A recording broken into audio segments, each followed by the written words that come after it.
Hi everyone, this is Aaron for Zollotech, and I wanted to show you Airport, or the Airport router setup, or Apple router setup. So here's the Airport utility, and in the Airport utility what we'll see is my home network. So let me go ahead and open this. And the reason I'm showing this, if you didn't see the other video, is we took a look at the new Airport Express. It looks like an Apple TV. You can see it right there. It's a great little device. Now originally I had a time capsule. This is the original time capsule, 500 gigabyte. I have some other things on my network too, but this is the basic setup to my network. Here I have my Airport Express. It's actually acting as the main router now. If I tap on it, you can see that I can go into my Airport Express settings and I can enter the password, go into that. Here you can see these are my IP address, my LAN IP address, my version of software, network, hardware info. If I go into the network, you can see the security settings that I have set up, the different bands or channels. If I go back, we can go to hardware info and we've got all our information there. What you want to do is hit edit and this will show you the network itself. So the network itself is set up pretty simply. Now a lot of people were very disappointed, including myself, when Apple changed the Airport setup.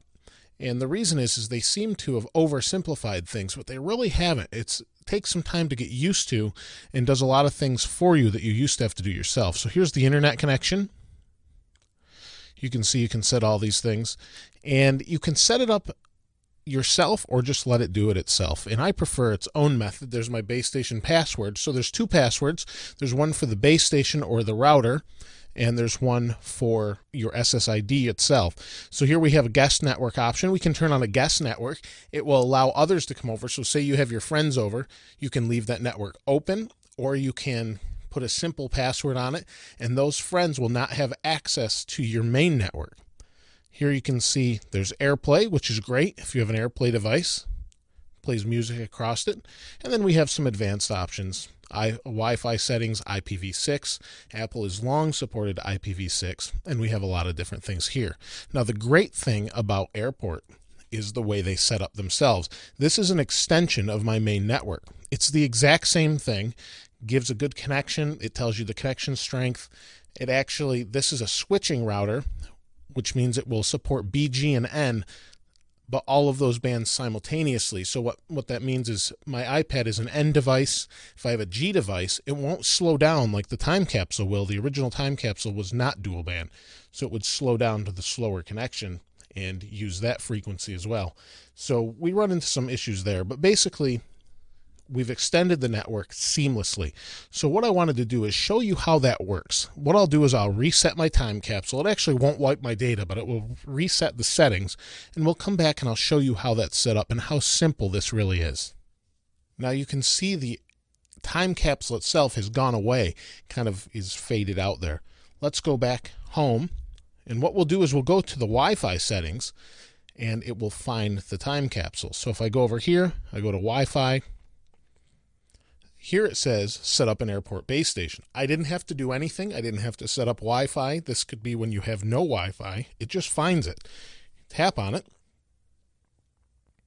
It's going to give us a couple options. So it saw the time capsule. It's reading its settings. And it says, what do you want to do? You want to extend the network or other options? In this case, I just want to extend my network. I want to give better coverage.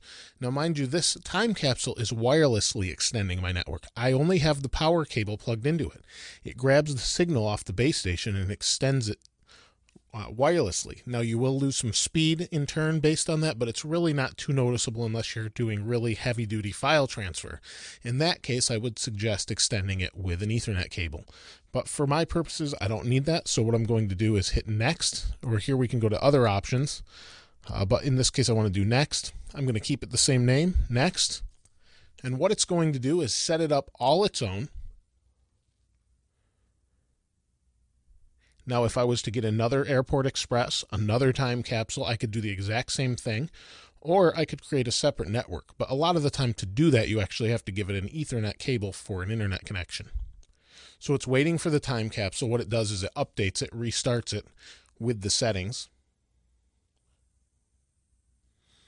I can hear it spinning up now. I can hear the hard drive, and we'll wait for it to come back online. It's come back up online. I'll hit done.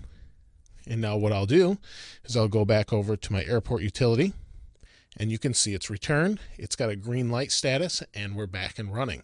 Incredibly simple network setup. There are a lot of options. You can do port forwarding.